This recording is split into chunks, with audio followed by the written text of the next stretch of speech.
आज Rajiv GS initiative में आपका स्वागत है। आज हम बात करने जा रहे हैं एडीओ एग्जामिनेशन को लेकर। एडीओ एग्जामिनेशन में जैसा कि आप सभी को पता है लगभग 35 डेज़ हमारे पास बचे हुए हैं और इस लास्ट 35 डेज़ में हमारी क्या स्ट्रेटजी होनी चाहिए जिससे कि हम अपने स्कोर्स को इम्प्रूव कर सकें। आयोग की तरफ से कुछ लेटेस्ट नोटिसेस भी आई हैं, उस पर भी हम बात करेंगे और ख़ासकर स्पेशल एरिया ऑफ फोकस क्या होगा जिस पे बहुत सारे यूट्यूब पे वीडियो अवेलेबल हैं, बट मैंने वो देखा कि उसमें उस तरह से बात नहीं की जा रही है, तो हम उस पर ही बात करेंगे स्टेप बाय स्टेप। तो सबसे पहले हम बात करते हैं जो लेटेस्ट नोटिस आया है आयोग के द्वारा। आयोग के द्वारा जो नोटिस दिया गया है इक्विप परसेंटाइल इक्वेटिंग और इक्वलाइजेशन ऑफ स्कोर्स की प्रक्रिया अपनाते हुए परीक्षाफल का प्रकाशन किया जाएगा। तो हम इस पर ही बात करेंगे कि what is equip percentile equating. और दूसरा जो बहुत इंपॉर्टेंट चीज़ है कि एग्जामिनेशन जो है वो 3 चरणों में होगा। फर्स्ट जो फेज़ होगा वो 10-11 जनवरी को होगा, सेकेंड फेज़ 12 और 13 जनवरी को होगा और थर्ड फेज़ 15 और 16 जनवरी को होगा। तो इस नोटिस से हम क्या अनुमान लगा सकते हैं, क्योंकि इस नोटिस में ही बहुत सारी बातें छुपी हुई हैं। जैसा कि आप सभी को पता है कि एग्जामिनेशन जो है 3 पेपर्स का होगा, एक ऑब्जेक्टिव, दूसरा GS1 और तीसरा मेंटल एप्टीट्यूड या जनरल एप्टीट्यूड का पेपर होगा। इसमें जो सामान्य भाषा का जो प्रश्न होगा यह क्वालिफाइंग इन नेचर है, जहां आपको 30% नंबर लाने हैं। और अभी जो हाल में एक वीडियो के द्वारा उन्होंने जारी किया है कि जो ये सामान्य भाषा का प्रश्न है इसमें भी 1/3 निगेटिव मार्किंग होगा, लेकिन इससे घबराने की बात नहीं है। इसमें मैं समझता हूं कि कोई भी सिंसियर स्टूडेंट्स होगा वो बिना फियर फैक्टर के इस पेपर को आसानी से क्वालिफाई कर लेगा। अब हम स्टेप बाय स्टेप बात करते हैं। सबसे पहले हमारी लास्ट 35 डेज स्ट्रेटजी क्या होनी चाहिए एंड सेकेंड कि हम इस पर कैसे इम्प्रूव करें। सबसे पहले हम बात करेंगे इस तरह का एग्जामिनेशन में जहां 35 डेज अब बचा हुआ है, लेवल ऑफ पेपर क्या होगा। लेवल ऑफ पेपर क्या होगा, क्योंकि बीपीएससी का जो प्रीवियस एग्जामिनेशन है, बीपीएससी यदि प्रीवियस एग्जामिनेशन के ट्रेंड को देखें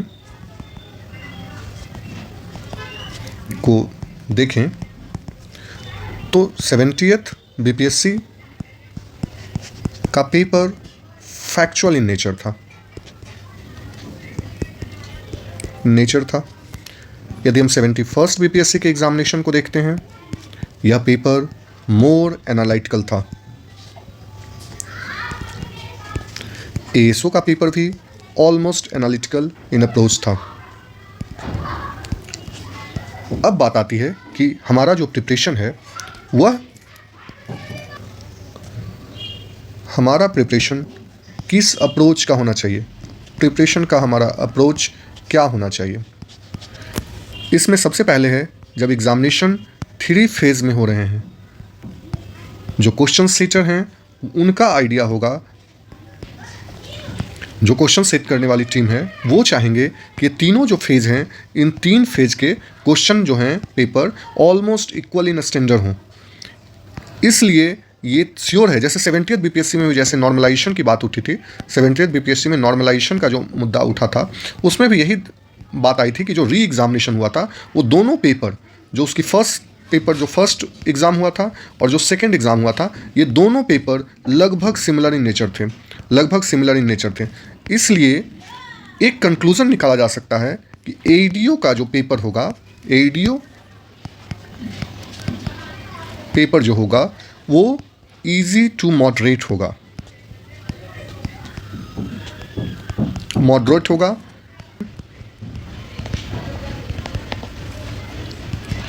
टुवर्ड्स फैक्ट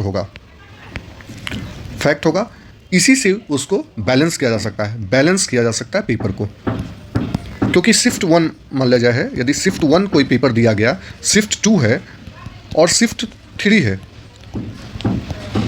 इन तीनों शिफ्ट को पेपर को कोई भी क्वेश्चन सेट करने वाली टीम है इन तीनों पेपर को तभी बैलेंस कर पाएगी जब वो एक नेचर का क्वेश्चन पूछे। इसकी बहुत संभावना है बीपीएससी के द्वारा कि यह जो टीम है वह ज़्यादा से ज़्यादा सेक्शंस को मेंटेन करेगी और उसी स्तर का क्वेश्चन पूछेगी। तो इसलिए जो आपका प्रिपरेशन स्ट्रेटजी है वो मेरे अनुसार ऐसा लग रहा है कि मोर टुवार्ड्स 70th बीपीएससी की तरफ ये अप्रोच जाएगा और उसी तरह के पेपर उससे थोड़ा बहुत 70 और 71 के बीच का आप ले सकते हैं maximum, not more than that. उसमें भी यदि जीएस के पेपर की हम बात करें तो जीएस में जो 100 नंबर्स के पेपर हैं, ये हम श्योर हो सकते हैं कि 50 to 60% पेपर श्योर फैक्ट्स होंगे, फैक्ट्स बेस्ड होंगे। तो ये हुआ पेपर का लेवल ऑफ पेपर पे हम बात कर लिए। अब हम बात कर रहे हैं जो टेक्निक इन्होंने बताया है, quintile equating and equalization of a scores. इसमें होता कुछ नहीं है। इसमें यदि जो भी तीन शिफ्ट में यदि एग्जाम लिए जा रहे हैं तो जितने भी शिफ्ट में लगभग इक्वल कैंडिडेट्स तीनों एग्जामिनेशन में बैठेंगे, और उसमें यदि सपोज 935 सीट है, हम एवरेज इसको 350 मान लेते हैं, तो 350 candidates will be selected from first shift, 350 candidates will be selected from third shift and 350 candidates will be selected from the third shift. Almost यही पैटर्न होगा। ये ऊपर से टॉप को उठाया जाएगा। जो भी मान लीजिए फर्स्ट शिफ्ट का एग्जामिनेशन है, इसके पेपर 1 में किसी लड़के को 90 आया overall score, just for example, यहाँ यदि किसी को 95 आ गया और यहाँ किसी को यदि 85 आ गया, देन 90 से एवब वाले में यदि 350 कैंडिडेट्स हैं तो यहाँ 90 इस पेपर का कट ऑफ, पेपर शिफ्ट का कट ऑफ 90 चला जाएगा। यहाँ 95 यदि आ गया तो 95 से ऊपर वाले जाएंगे, और यहाँ यदि 85 आ गया तो 85 से ऊपर, जस्ट फॉर एग्जांपल आपको अंडरस्टैंडिंग के लिए। अब करना है कि हमें ये 3 पेपर में हमारा स्कोर कैसे बढ़े, how to score in last 30 to 35 days में हम अपना स्कोर कैसे बढ़ाएं। पेपर में जो सिलेक्शन है वो एक पेपर 1 होगा जिसमें जीएस है, पेपर 2 होगा जिसमें मेंटल एबिलिटी है। इन दोनों पेपर का अप्रोच आपको डिफरेंट रखना पड़ेगा। जस्ट फॉर एग्जांपल, इसमें सिलेक्शन के लिए paper 2 will play a vital role, तो ये रोल प्ले करेगा। और इसमें जहां यह पेपर स्ट्रेटजी की मांग करता है, वहां यह पेपर प्रैक्टिस की मांग करता है। इसको आप स्ट्रेटजिकली, पेपर 1 को आप स्ट्रेटजी के तहत अपने स्कोर को +10 to +15 मार्क्स बढ़ा सकते हैं। यहाँ बाई पेपर 2 को बाई प्रैक्टिस आप +15 to +20 मार्क्स आप गेन कर सकते हैं। अब ये कैसे होगा ये हम बात करते हैं। पेपर 1 में स्ट्रेटजी, पेपर 1 की हम बात करें, पेपर 1 स्ट्रेटजी क्यों बेस्ड है? जो एग्जामिनेशन होगा उसका एक मेजर पोर्शन जो बीपीएससी है वो कहाँ फोकस करती है? बीपीएससी फोकस करती है हिस्ट्री पे, बीपीएससी फोकस करती है साइंस पे, बीपीएससी फोकस करती है current affairs and Bihar special. इसके बाद जो सेक्शंस आता है वो आता है पॉलिटी, जो कि ज्योग्राफी एंड इको, जो कि हमारा ये लास्ट पोर्शन है। इसमें हिस्ट्री से लगभग 20 क्वेश्चंस आते हैं, साइंस से लगभग जो अभी रेशियो बनेगा उसमें 20 का लगभग आएगा। यहाँ करंट अफेयर से भी लगभग 20 क्वेश्चंस आएंगे, बिहार स्पेशल से लगभग 10 क्वेश्चन, और ये बाकी जितने सेक्शंस हैं उससे आपको लगभग 30% क्वेश्चन रेसिडुअल सेक्शन से आएंगे। एंड रेसिडुअल, अब हमारा पेपर 1 में अप्रोच क्या होना चाहिए? हमारा अप्रोच ये होना चाहिए कि जो हिस्ट्री का सेक्शन है, साइंस का सेक्शन है और करंट अफेयर्स का सेक्शन है, इन तीनों सेक्शंस पे, और बिहार स्पेशल, बिहार स्पेशल क्या है, ये बहुत छोटा सेक्शन है बट ये इनपुट एंड आउटपुट रेशियो के हिसाब से बहुत एम्फेसाइजिंग है, आप इसमें बहुत आसानी से अच्छा स्कोर कर सकते हैं। इन 4 जो पेपर्स हैं इसको आप बहुत ज़्यादा प्रैक्टिस कर लें। हिस्ट्री में भी जो मेरा मोर फोकस होगा वो होगा मॉडर्न हिस्ट्री पे। अब लास्ट 30 डेज में हम इन पेपर्स में स्कोरिंग के लिए क्या करेंगे? एवरी सेक्शन से यू जस्ट 100 क्वेश्चंस आपको प्रैक्टिस करना है।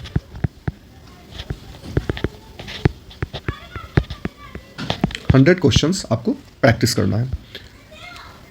इसमें घटना चक्र आप ले सकते हैं, साइंस में भी आप घटना चक्र लीजिए। करंट अफेयर्स के लिए क्या सोर्स होगा? करंट अफेयर्स के लिए आप जो भी सोर्स फॉलो कर रहे हैं, ऐसे आप SPD हो गया, PD हो, प्रतियोगिता दर्पण हो गया, कुछ लोग विजन को भी ले रहे होंगे, विजन शॉर्ट नोट्स को, लेकिन विजन शॉर्ट नोट्स यहाँ ज़रूरत नहीं है मेरे हिसाब से। आप SPD, प्रतियोगिता दर्पण, और यदि आप थोड़ा सा डिटेल जाना चाह सकते हैं तो मंथन है।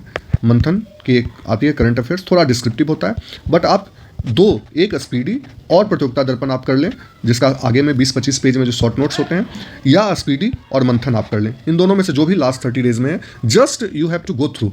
आपको जैसे इतना बड़ा सेक्शन यदि दिया हुआ है, मैं उस पर एक अलग से वीडियो बना दूंगा जरूरत पड़ेगी तो, करंट अफेयर्स के लिए। जैसे यदि इतना बड़ा कंटेंट्स है, you have to just stick, ये इंपॉर्टेंट पॉइंट है, बस you have to just keywords, आप कीवर्ड्स को आपको याद रखना है। और स्पीडी तो ऑटोमेटिकली वन लाइनर है, तो ये अप्रोच होगा। उसी तरह से पॉलिटी के लिए, ज्योग्राफी के लिए, इकोनॉमिक्स के लिए, इन सबों के लिए आपको ऑब्जेक्टिव क्वेश्चन सॉल्व करना है, टेस्ट देना है और उस टेस्ट में सेक्शनल एनालाइज करना है,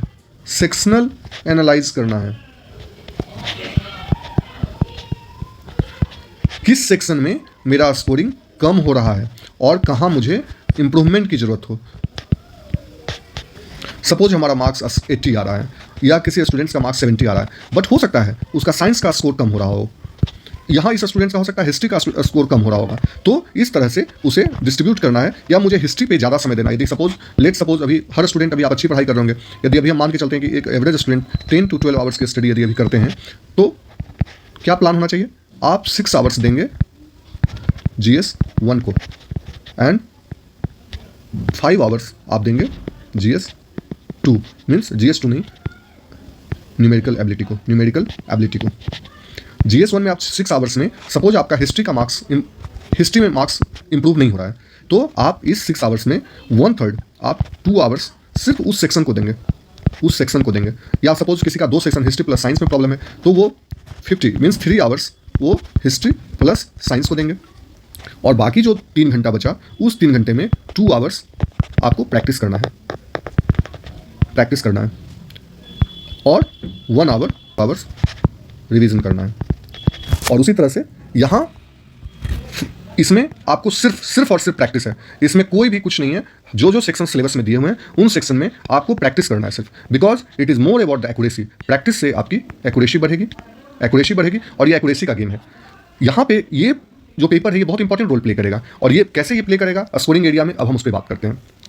सपोज मैं इसको एग्जाम्पल के रूप में लेता हूँ, स्टूडेंट 1 है और एक स्टूडेंट 2 है। स्टूडेंट 1 जो है GS में, सपोज ही इज स्कोरिंग, इसको ले लो 80 मार्क्स, और मेंटल एबिलिटी में ये स्कोर करता है 60 मार्क्स, कर सकते हैं। ही स्कोर इज 140 मार्क्स। एक स्टूडेंट 2 है जो GS में स्कोर करता है 70 मार्क्स, बट वो मेंटल एबिलिटी में स्कोर करता है 85 marks. His score will become 155 marks. ये ड्यू टू मेंटल एबिलिटी के प्रैक्टिस के कारण ये स्कोर +15, जो कि GS में इस स्कोर को कवर करना GS के द्वारा इस स्कोर को कवर नहीं किया जा सकता है। इसीलिए आप मेंटल एबिलिटी को, या न्यूमेरिकल वाला जो पेपर है, इसको आप कभी भी लाइटली नहीं लें। न्यूमेरिकल पेपर को लाइटली नहीं लेना है, क्योंकि यह जो पेपर है, यह सिलेक्शन दिलाएगा। लेकिन अब आप एक प्रश्न उठता है कि फिर GS क्यों इतना इंपॉर्टेंट है? GS इसलिए इंपॉर्टेंट है कि आप मेंटल एबिलिटी में अपने लेवल को आपको एकदम हाईएस्ट लेवल पे रखना है। लेकिन GS क्यों हमारे लिए इंपॉर्टेंट है? बिकॉज GS में जो एक आपने कॉन्सेप्ट पढ़ा है, उसमें आप एक बॉटम लेवल से आप ऊपर रहें, जो एक एवरेज स्टूडेंट का परफॉर्मेंस है। सपोज एज सच यदि 100 क्वेश्चन है और उसमें किसी स्टूडेंट्स का एवरेज परफॉर्मेंस 55% to 60% रहता है, तो you have to just on this above this boundary line, but जिससे कि आप ने जो यहाँ एडवांटेज लिया, जो आपने मेंटल एबिलिटी के पेपर में जो आपने एडवांटेज लिया है, उस एडवांटेज को आप लूज न कर जाओ। इसीलिए आपको यहाँ GS 1 में एक एवरेज जो बॉटम लेवल है 60% का, इससे आपको ऊपर रहना है।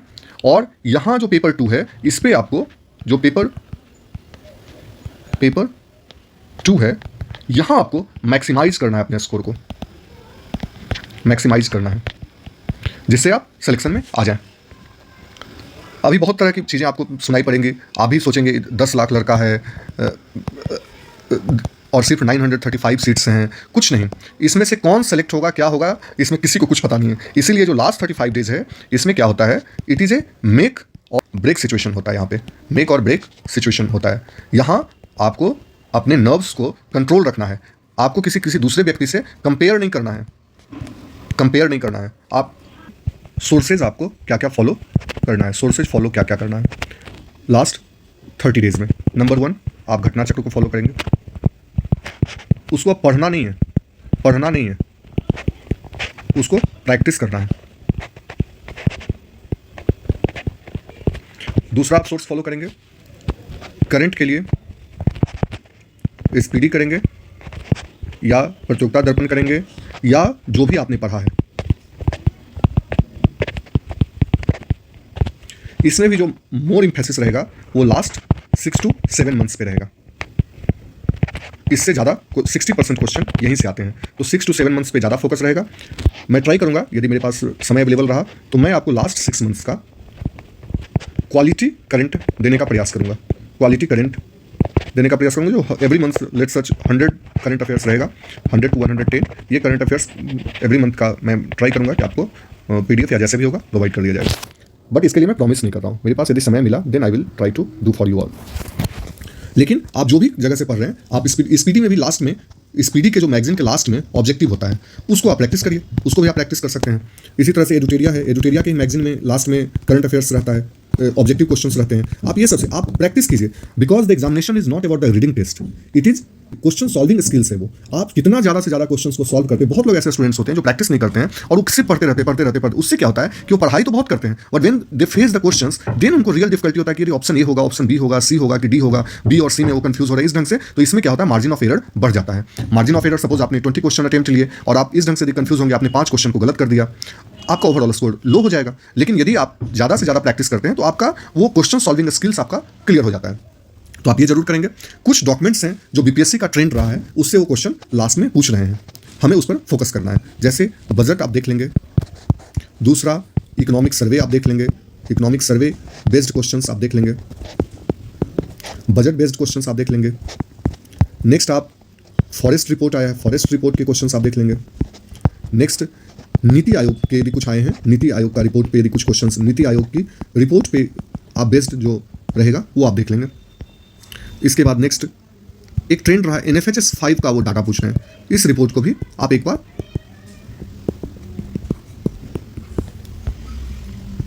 इसमें बहुत ज़्यादा रिसर्च नहीं करना है, जस्ट आप एक नज़र आप देखना। Forest report is very important, economic survey is very important, budget is very important, NITI Aayog की रिपोर्ट, और इसको आपको जस्ट गो थ्रू। और इन दोनों पे आप ये कर सकते हैं कि 50 क्वेश्चंस आप प्रैक्टिस कर लीजिए, 50 क्वेश्चंस आप खुद नोट्स बना लीजिए, if possible I will try to give you, जैसा यदि आप डिमांड करेंगे। अब पेपर 2 का अप्रोच क्या होगा? पेपर 2 का अप्रोच हमेशा से प्रैक्टिस पर होगा। आप जहाँ से भी प्रैक्टिस करें, आप SSC है, RS अग्रवाल की बुक है, BPSC का खुद का प्रीवियस PYQ है जिसमें असिस्टेंट्स के एग्ज़ाम हैं, ASO पेपर है, और जो भी मतलब है। तो इस ढंग से आपको ज़्यादा से ज़्यादा उस सेक्शंस को प्रिपेयर करना है, उनके फॉर्मूले को नोट डाउन कर लेना है। मोस्टली ये फॉर्मूला बेस्ड पेपर होगा, तो फॉर्मूला क्या क्या है, जो सेक्शंस वहाँ दिए गए हैं, यदि आप एक बार में वो सेक्शंस भी मैं दिखाता हूँ। जैसे जनरल एप्टीट्यूड में नंबर सिस्टम हो गया, फिर पूर्ण संख्याओं का विकलन, दशमलव और भिन्न, ये हो गया, परस्पर मूलभूत अंक गणितीय, प्रतिशत है, रेशियो है, उसके बाद ब्याज है, लाभ हानि है। तो जो सेक्शंस यहाँ दिए गए हैं वो जरूर ये रीजनिंग से बेस्ड क्वेश्चन है, समस्या समाधान, डिसीजन मेकिंग का हो गया, अवलोकन है, कोई डाटा बेस्ड रहेगा उस पर आपको रहेगा। जो PYQ बेस्ड आप क्वेश्चन देख लेंगे तो आपको आइडिया लगेगा। चित्रात्मक वर्गीकरण जिसमें वो डिफरेंट ASO के एग्जाम में पूछे गए हैं, जिसमें आपको देखना है कौन सा अगला होगा सर्किल, या इसमें कितने वृत्त बन रहे हैं, कितना ट्रायंगल बन रहा है, कितना रेक्टेंगल बन रहा है, ये कूट लेखन कोडिंग का क्वेश्चन आता है। तो इस ढंग से आप अप्रोच लेंगे। तो यही मेरा फाइनल कंक्लूजन है कि आप जो है एग्जामिनेशन को बहुत सीरियसली लीजिए। लास्ट 35 डेज है, आप ज़्यादा से ज़्यादा अपने समय पर रिवीजन कीजिए। Revision is the key. जो लेटेस्ट नोटिस आए हैं उससे डरना नहीं है, आपको जस्ट एग्जामिनेशन अपने आप को कूल एंड काम रखना है, क्योंकि ये सिचुएशन एक मेक और ब्रेक का सिचुएशन है। तो इस समय जो जितना कूल रहेगा वह आसानी से रेस को जीत जाएगा। ये आपको ही पता है कि कोई भी रेस, कोई भी चीज़ें लास्ट मोमेंट में तय होती हैं। ये 30 डेज में तय होगा कि उस लाइन को कितने लोग क्रॉस करेंगे। उसके बाद आपको डेली कम से कम 200 क्वेश्चन का प्रैक्टिस करना है। आपको जितने भी BPSC का PYQ हो, घटना चक्र हो, इन सबको आप फोकस करना है। पेपर 1 पे समय देना है, लेकिन इक्वल टाइम पेपर 2 पे भी देना है, जिससे कि आप सिलेक्शन पेपर 2 पे बेस होगा, जो कि पहले सिविल सर्विसेज में भी जब CSET आया था और स्टार्टिंग में जब CSET के नंबर जुड़ते थे तो उस समय भी पेपर 2 डिसाइडिंग होता था, पेपर 2 डिसाइडिंग फैक्टर होता था। उसी तरह से इस बार भी पेपर 2 डिसाइडिंग फैक्टर होगा सिलेक्शन के लिए। लेकिन पेपर 1 इसलिए इंपॉर्टेंट है कि पेपर 1 आपको जो आप एडवांटेज पेपर 2 में लेंगे वो एडवांटेज को पेपर 1 में लूज नहीं करना है, इसलिए आपको एवब एवरेज परफॉर्मेंस पेपर 1 में रखना है। इसी के साथ मैं आप सबको शुभकामनाओं के साथ मैं वीडियो समाप्त करता हूँ। धन्यवाद।